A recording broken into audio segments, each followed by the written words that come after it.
Okay, so good morning. Today's daf is Nedarim daf Nun Tet. And I'm going to share my screen and let's get started. So we have been over the last 2 days, we've offered 5 different answers, potential answers to Rabbi Yishmael's question, Yishmael's question was that if you had take an onion that grew during Shemitah and uprooted it, and now it's the 8th year, and so you replant it, does the new growth have the possibility of nullifying what you began with, so that the whole thing could be permitted? Or do we say that no, the new growth is an expansion of the old growth, and as a result, there is no possibility of nullification, either because it's a special category that there's no nullification, or some other reason. Okay, we gave 4 different answers, rejected them all. Then the 5th answer that we gave at the end of the day yesterday, or the latter part of the day yesterday, has withstood 3 challenges, and that answer was a brisa in which one who is pruning for a Jew suspected of violating the laws of Shemitah may still eat what grows in the 8th year. And of course, the concern is that if the person is suspected of violating the laws of Shemitah, he must have planted, if let's say there was an onion in his field, he must have planted an onion that was probably something that grew during Shemitah and is now prohibited. And yet the Jew who is working with him may eat what grows. So we concluded yesterday by wondering whether this brisa presented a problem for Rabbi Yonatan and Rabbi Yochanan, as they held that new growth from something prohibited was considered prohibited when it came to Orla and Klayim. So, and which of course, again, is unlike the brisa. This brisa says that what grows in the 8th year is permitted. So that seems to be a real problem for Rabbi Yonatan and Rabbi Yochanan. And we explained that no, we can get out of that problem. They could say that there's a big difference between Shemitah, which involves growth from the ground. So the growth from the ground is what caused the object to be prohibited in the first place, to be restricted in the first place, because it grew during this Shemitah year. And then if you have now growth in the 8th year, well, that growth in the 8th year has the ability to come and effectively nullify what previously existed. But that doesn't exist with respect to Orla and Klayim. There isn't an aspect of continuing the same object, but now in a permitted fashion. That just doesn't exist with respect to Orla and Klayim. It either is a tree that is within its first 3 years, or it is a growth that is from another fruit or vegetable in a vineyard. And so as a result, those things, don't have this aspect of having the ability to use the same method that caused the problem to now undo the problem. And so as a result, that could be an explanation why Orla and Klayim are different, and that even if they grow more, we'll treat that as continuing the prohibition. But when it comes to Shemitah, we'll say, no, it doesn't count. And therefore, we've now answered Yishmael's question. The answer is that onion that grows in the 8th year is actually going to be permitted if the growth is sufficiently large to outweigh and to nullify any remaining taste from the original object. And so we're in a good position now. But we had the following. Once we've made this distinction, we now have the question on Rabbi Yanai, because Rabbi Yanai said that an onion of truma, again, now we're talking about truma. So we got 4 different topics to make things really complicated for us. We have Shemitah, we have Orla, we have Klayim, and now we have truma. And Rabbi Yanai said that when it came to truma, the growth was permitted. And in fact, even the potential original piece of truma could be permitted because it is effectively nullified vis-a-vis the rest of the plant.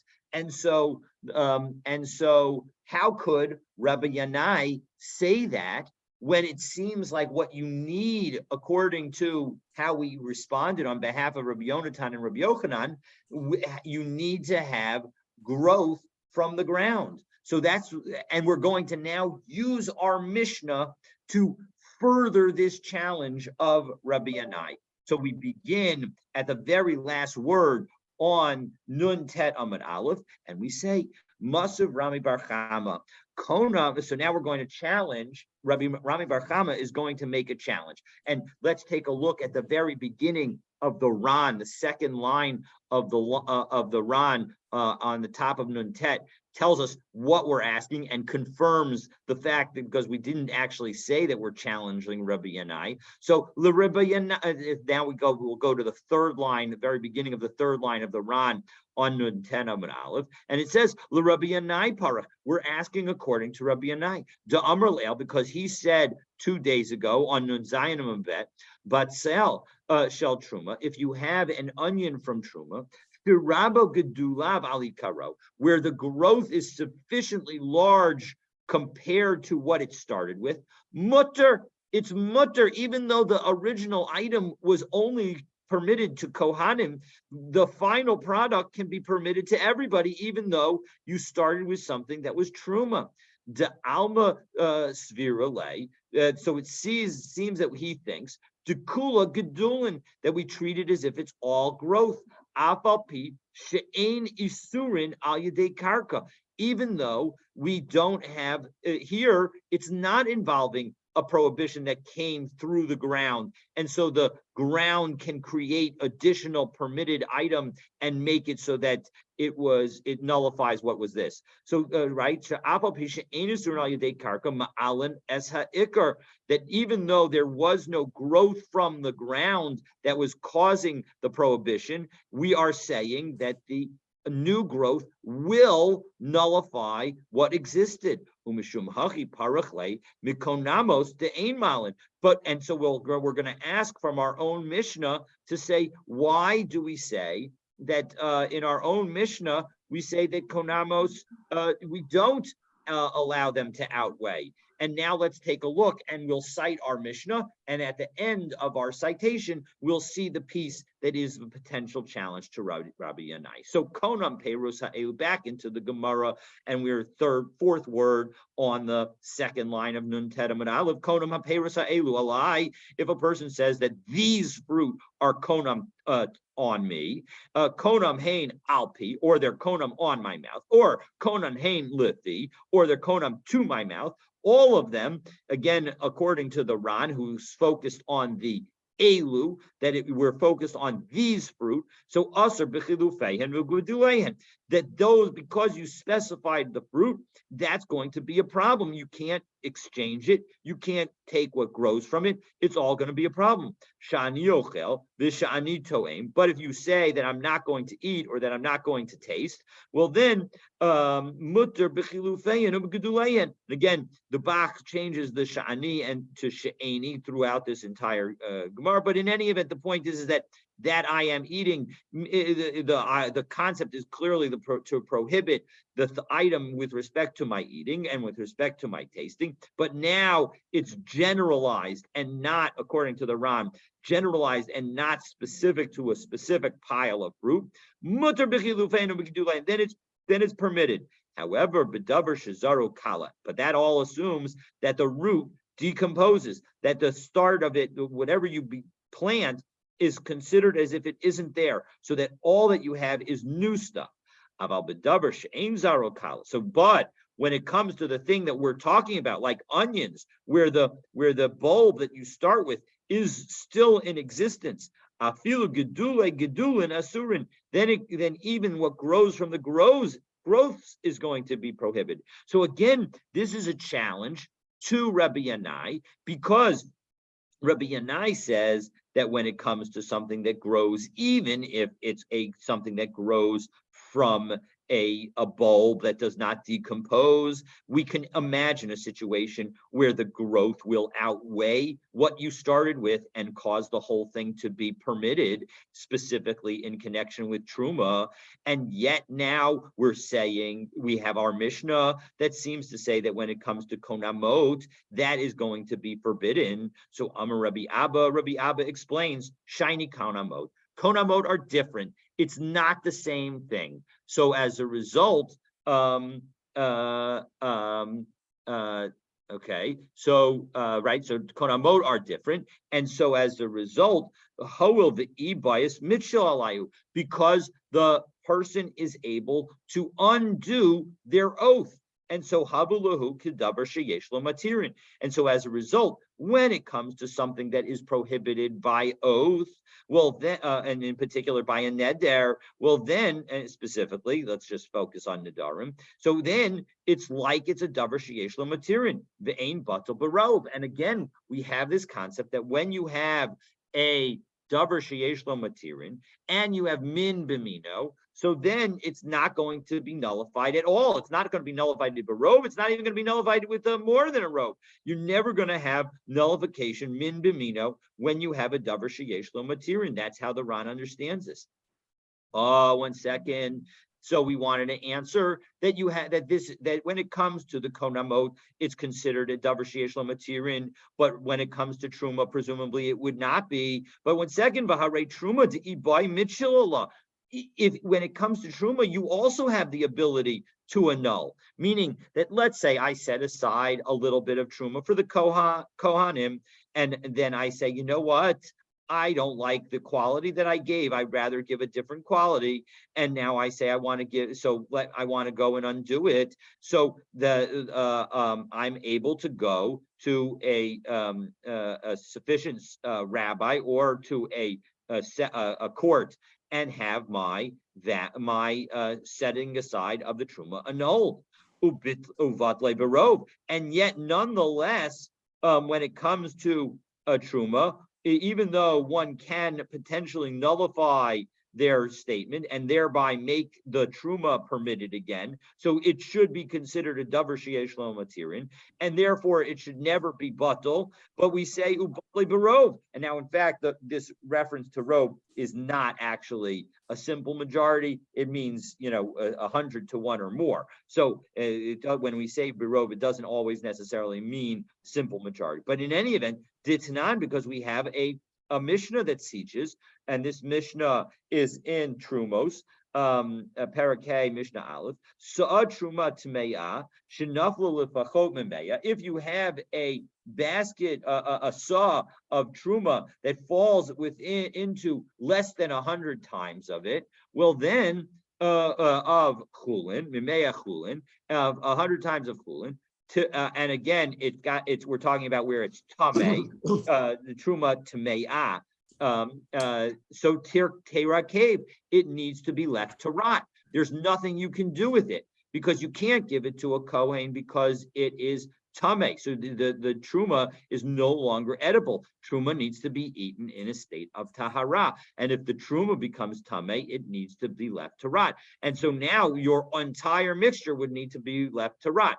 Halameya ta'ala, but it turns out that when it comes to if it's more than 100, that implies that if it's more than 100, then you wouldn't have to let it rot. You would be allowed to have it be nullified. And so as a result, we see that truma can be nullified. So how is that possible? When if you're saying that a konam is a davar sheyesh lo matirin, and because you have the ability to undo it, well then so too should truma be a davar sheyesh lo matirin because you have the ability to undo it. So now we're going to try two efforts at. Before you go on. Yep, please. Yeah. So I think that biblically, truma is nullified. We don't follow. It is nullified barov. And it's left to rot because if it were really truma biblically, that would be unable to be used, it would be burned, not left to rot. And it has to be left to rot because there's also a prohibition against destroying truma. So we have to let it go on its own. So this is the difference between the biblical law and what we practice today.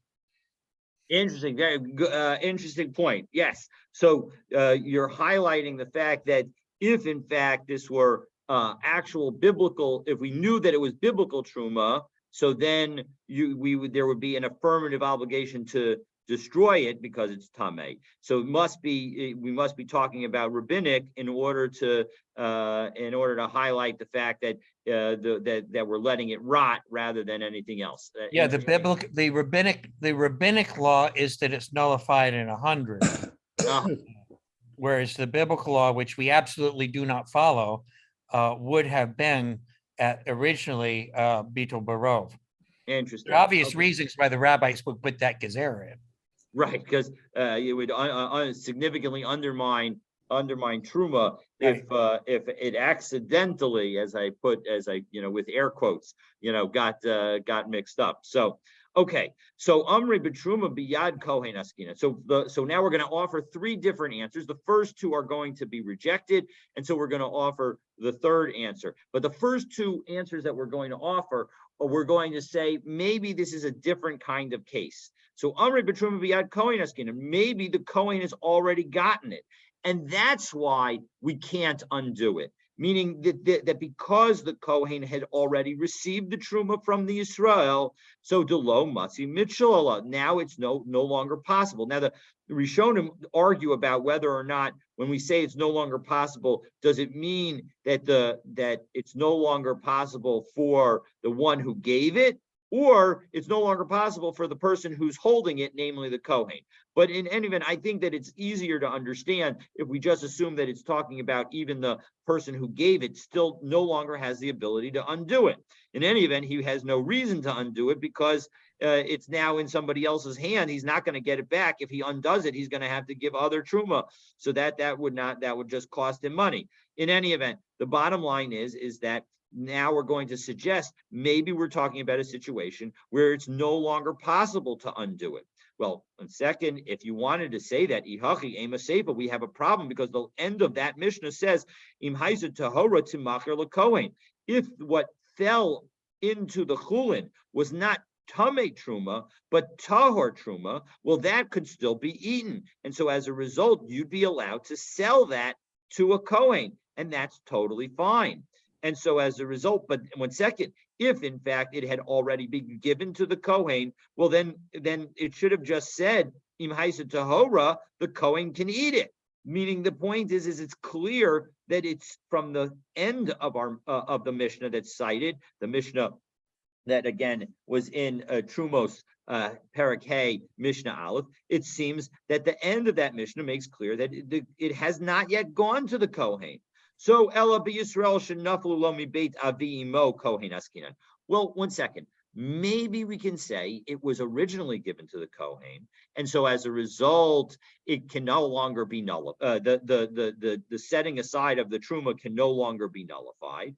But that Kohen who had it died, and then his grandson, who's his grandson from a daughter, and is therefore the daughter married to Yisrael, so the grandson is a Yisrael. So maybe that grandson is now the one who is owning it, and so as a result, that's why we're going to say that the mixture needs to be sold to a Kohen, because the person who's currently owning it is a Yisrael, but it's no longer possible to nullify because it was already given to the Kohen.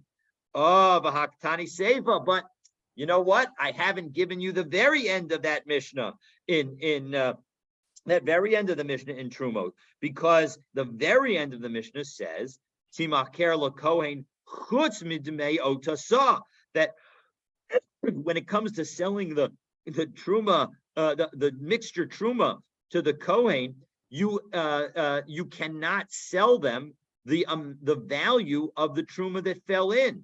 Well, if in fact the truma that we're talking about was truma that was originally given to a Kohen and now was inherited by his grandson, well, that grandson owns the truma fully. There's no reason that he shouldn't be allowed to sell it. He should totally be allowed to sell it. So clearly the context of that Mishnah is talking about the original Yisrael who owns it. The original Yisrael who owns it is the one who needs to sell it. And when he sells it, he needs to sell it minus the value of the saw of truma that fell in. So it must be that we're talking about the original person, in which case, again, we are back to our original question, which is why don't we treat truma as a davar sheyesh lo matirin, given the fact that a person is able to undo their original statement of making the object truma in the first place. So Ella Ema, so now we come up with the third answer, and the third answer is going to satisfy us, and that is the following. And why does it stop rotating? And that is the following. So the third answer is bishlama konamas mitzvah itshule alehen. When it comes to a konam and a neder in general, there is a specific mitzvah in order to undo it. Mishum de Rabbi Natan, because we saw Rabbi Natan. We've seen Rabbi Natan a few times throughout Maseches Nedarim, and let's remind ourselves what he said. Da'amar Rabbi Natan, kol hanoder ki'ilu bana bama. If you make a neder, it's as if you built a private altar that is prohibited, meaning you're not allowed to do it. V'hamakaimo ki'ilu maktir aleha. And if you actually fulfill your neder, meaning you don't undo your neder, you don't go and have it nullified, it's as if you brought a sacrifice on it. And as we explained, based on the Ran, way back in on Kaf Bet Amud Aleph, we explained that this concept is based on the idea that people might naturally think that it's a mitzvah on themselves to prohibit things that are permitted, because just as the Torah prohibits things, let's add to those prohibitions. And that is not, in fact, a mitzvah. It is like offering a sacrifice on a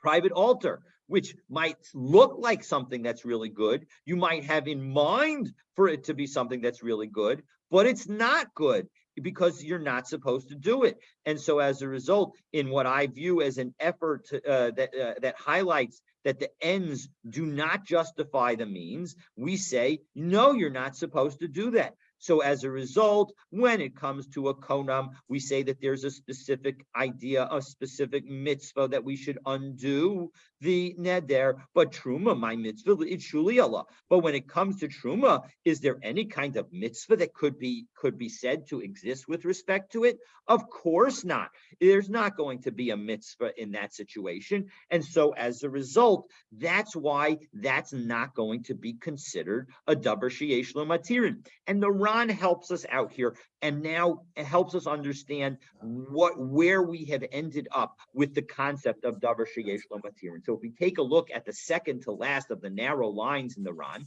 truma, my mitzvah, Allah ika. What mitzvah is there for asking an annulment in connection with a truma? So hilkach. So therefore, the Ran explains, kevan she'ein haheter bama atzmo. In the context of truma, it is not as if we wait 3 years or some amount of time, it will automatically become permitted. Unlike chadash. Chadash, when you have the new grains before the Korban Omer was offered, so then all of a sudden, when the Korban Omer is offered, all of a sudden those grains become permitted. And so as a result, that's why when you have the grains that are now permitted, so as a result, it's going to be a davar sheyesh lo matirin. And the leika mitzvah lama aved.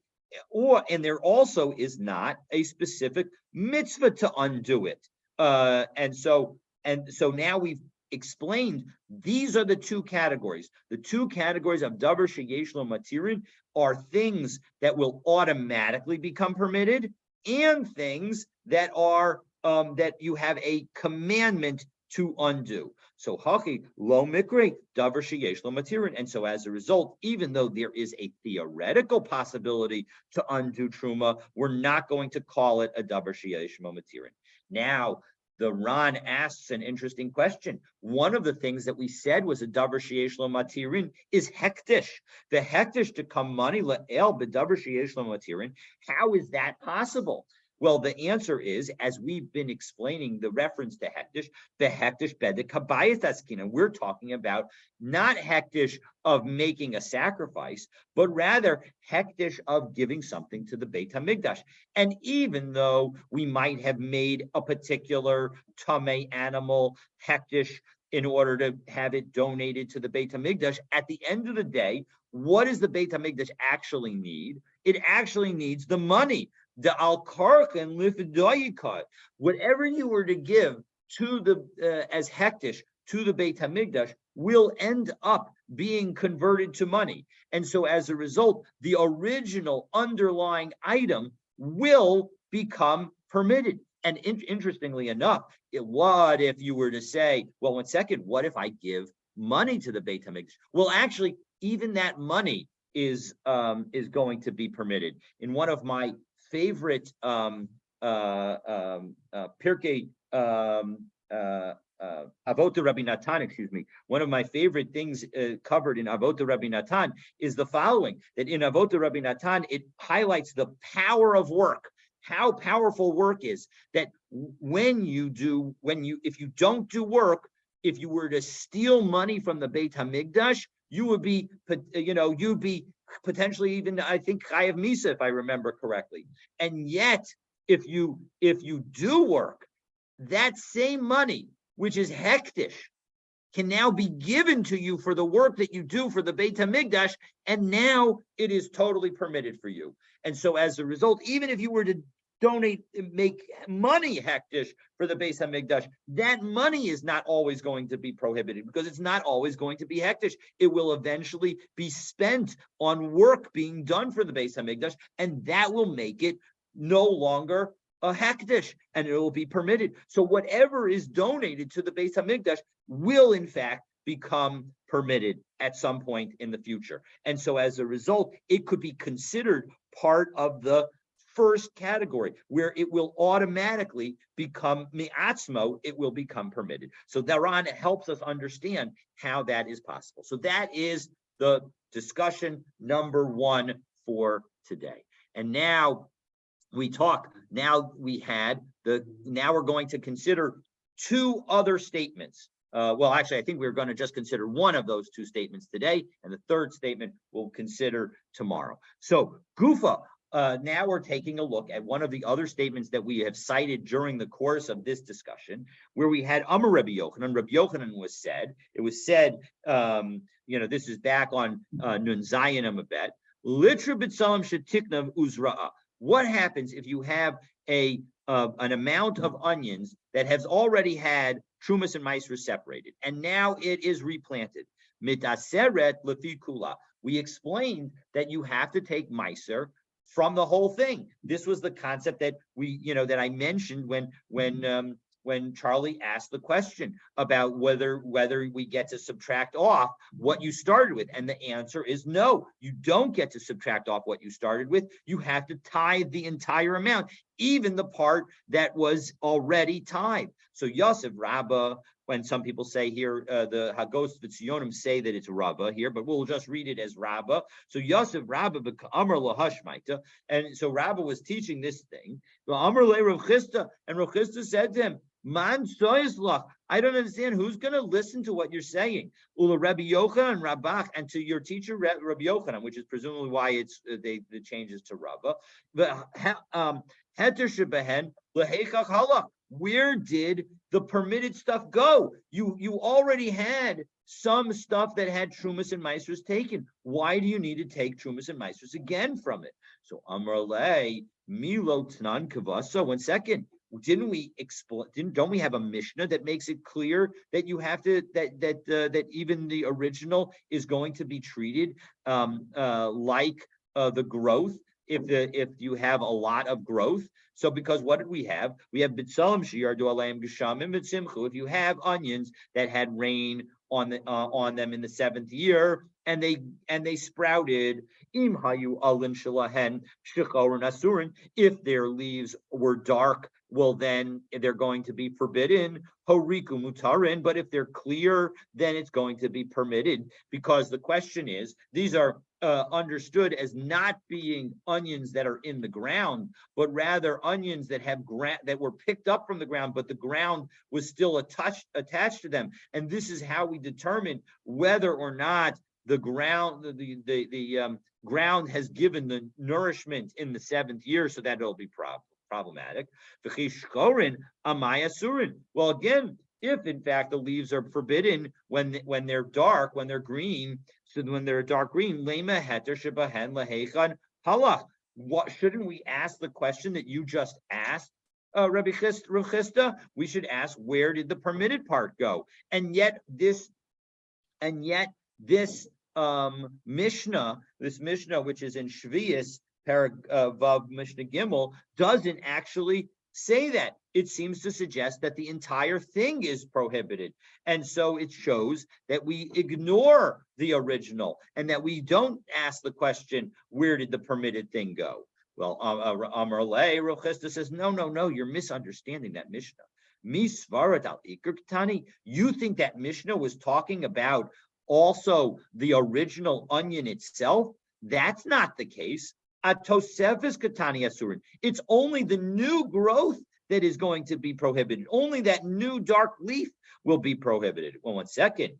Ihachi, Rabba challenges back. If you're going to say that we're talking about only the new growth, we have a further statement in a brisa in connection with that Mishnah. My also Rabbi Shimon ben Gamliel Maimer. We have a Rabbi Shimon Gamliel statement, the Tanya, because we have a brisa. Rabbi Shimon ben Gamliel Omer Hagadel b'chiyuv chayiv. That what grows when in the moment of obligation with respect to the truma, with respect to Shemitah, is going to be considered subject to the rules of Shemitah. Patur. And what grows when you're not subject to the obligations of Shemitah, that is going to be permitted.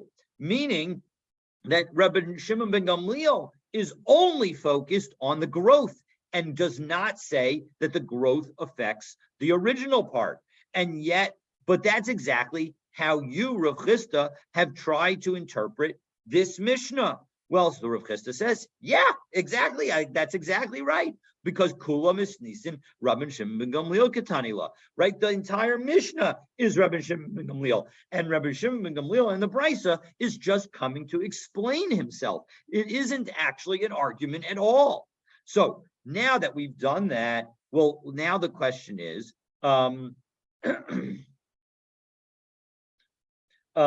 so Rabbah or Rava has now tried to bring a proof from this Mishnah, and now Rav Chisda has turned it around and said that Mishnah is not what it's talking about. So, but v'ad kan lo shamat le Rabbi Shimon ben Gamliel de lo katarach. However, if we now take a look at the Ran 1, 2, 3, 4 lines in to the narrow lines on Nedarim a bet. V'ad kan lo shamat le Rabbi Shimon ben Gamliel ela hecha de lo tarach. Kolomar af agav de lo matzina lemaisa siyata mehachmik.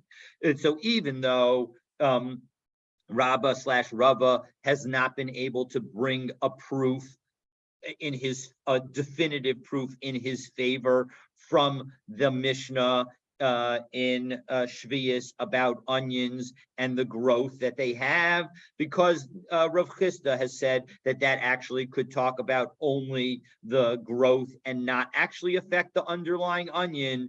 But even if you were to say that was the case, even if in fact you were to say, well, 1 second, doesn't Rabbi Shimon ben Gamliel at least argue with what Rava/Rabbah is saying in connection with Rabbi Yochanan, namely the fact that Rabbi Shimon ben Gamliel is saying that new growth does not transform the original root, And yet we had Rabbi Yochanan saying that new growth transformed the original root, making even the original root subject to Trumas and Maasros again. So why isn't that a problem for Rabbi Yochanan and Rabba/Rabba? So the answer is no, because Ad Kan Lo Shamat Le Rabbi Shimon ben Gamliel Delo Katara. Because when is it that Rabbi Shimon ben Gamliel would say that there's no effect on the original object?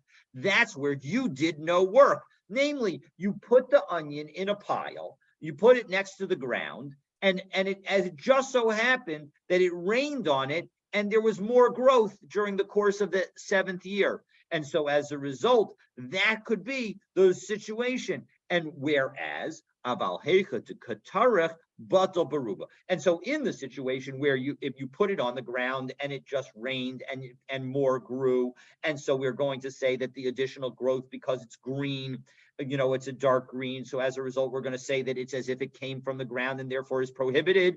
But we will not prohibit the original onion, because the original onion was not a prohibited growth. It was a fine thing. And you didn't do anything to try and make it grow.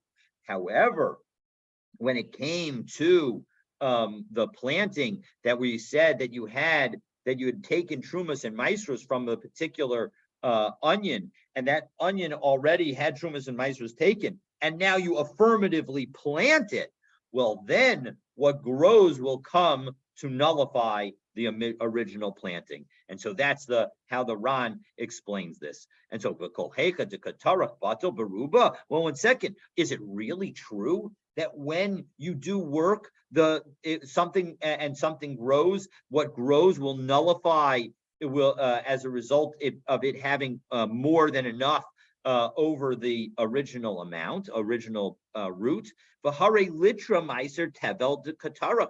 We have a situation where it says the following: if you have a volume of meiser tevel. Now, meiser tevel means the following: a Yisrael grows his crops, and he gives a certain amount as truma to the Kohen. He then gives a certain amount, 10%, as meiser to a Levi.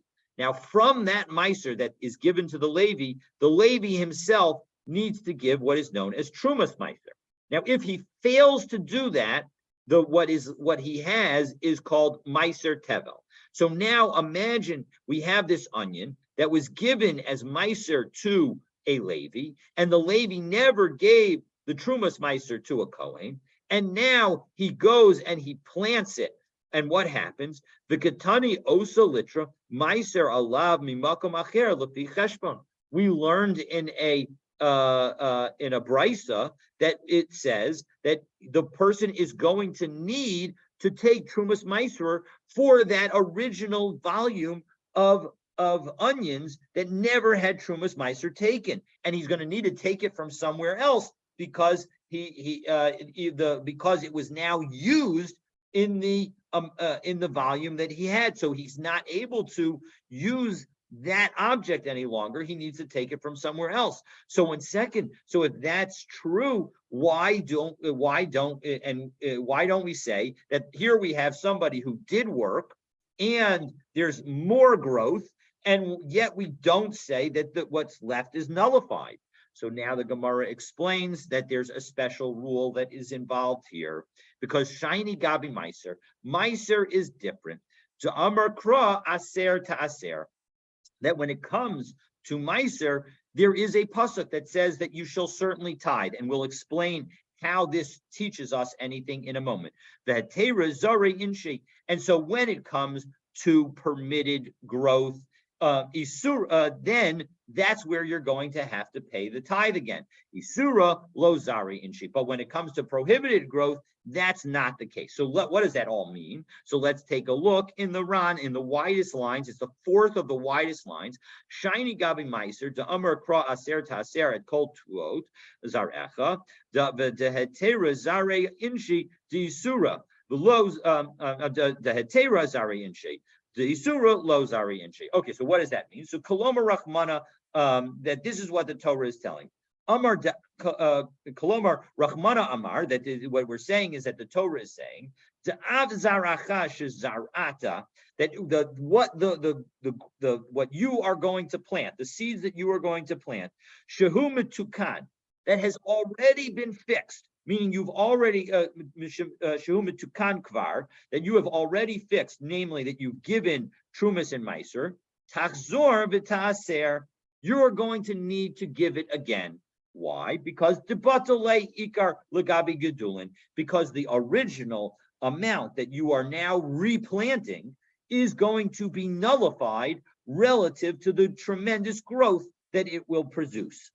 Midiksiv zaracha, and that is why this pasuk that says aser ta'aser, this pasuk is from Devarim, and the full pasuk is aser ta'aser et kol tvua zarecha hayotzei hasadeh shana shana, that what is your seed, that all the growth of your seed that comes out each from the field every year, that's what you need to take meiser. And so we're learning from the reference to zarecha, midiksiv zaracha, mashma davka dehetera. It's only what can be truly yours, meaning that you are permitted to eat it.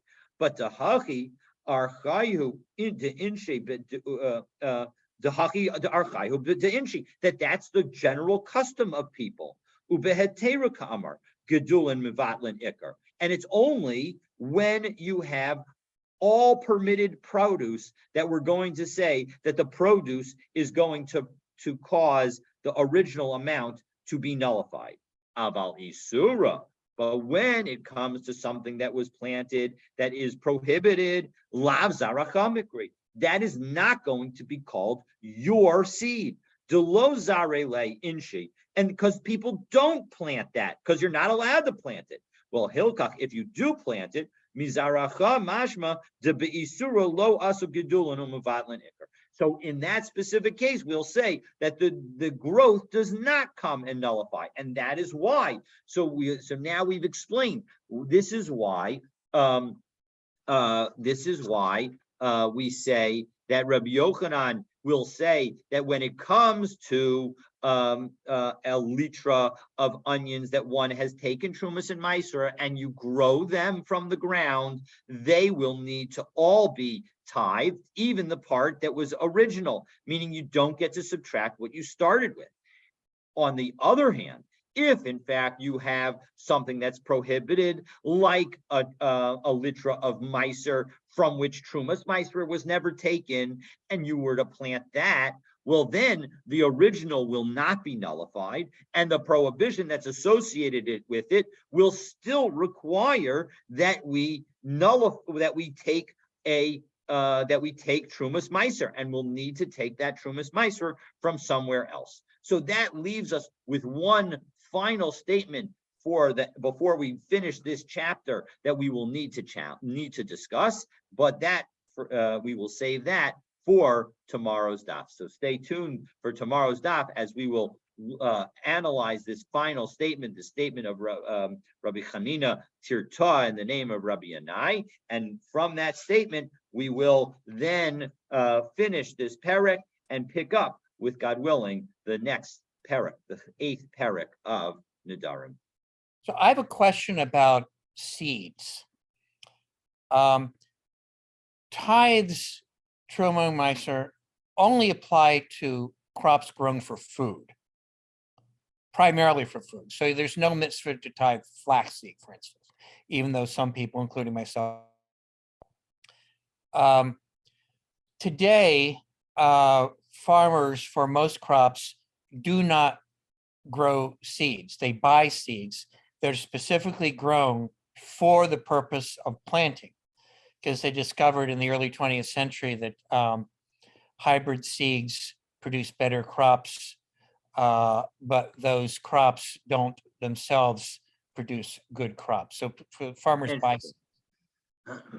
So is there enough a difference between the types of seeds that farmers buy to exempt them from tithing? So this is totally just off the top of my head, and I would not, this is not psak halacha whatsoever. I would hope that the answer is that because you're growing them only to grow, that you would not have to tie them. That's what I would think, but I do not know. Probably have to get an Israeli posek who knows agriculture to answer Yeah. that question, and they probably figured this out. Oh, I'm sure. I am sure that there is an answer. I'm sure that this is Googleable, but I would hope that the answer would be that it's not, because, as you highlighted, the fact that if you grow something that is not ordinarily going to be used for food, so then it shouldn't be considered something that is subject to Trumas and Maestros. Don't know for a fact that that's the case, but we can take. There are a small number of religious farmers in Israel, and they probably have figured this out. I am sure that they have figured it out. Yeah. It wouldn't surprise me, on the other hand, if midrabanan they say, well, we want you to take it anyway. But in any event, it's an interesting question. Let me I'll Google it, and maybe I'll include it in my note in connection with where we're up to on the Daf Yomi listserv. As an interesting historical fact, the person in the world who was most responsible for transforming farmers from saving seeds to buying seeds was Henry Wallace, who was the Secretary of Agriculture, Vice President, and Secretary of Commerce. Before he took those positions, he started what we would now call a biotech company, which still exists, to produce those seeds and sell them to farmers, became fabulously wealthy. And important for us, he was the single biggest, most outspoken non-Jewish Zionist in the late 1940s in the United States. Wow, that's awesome. And find YouTube videos of him visiting Israel and visiting the farms there. And some people suspect, I don't know whether they've looked through his archives or not, that it was the success of the Zionist agricultural pioneers that caused him to fall in love with Israel. Wow. Interesting. Yeah. Wow. Shkoch. That's amazing. All right. Have a great Shabbos, everybody. See you all later. Good Shabbos. Good Chanukah. Amen. Chag Urim Sameach.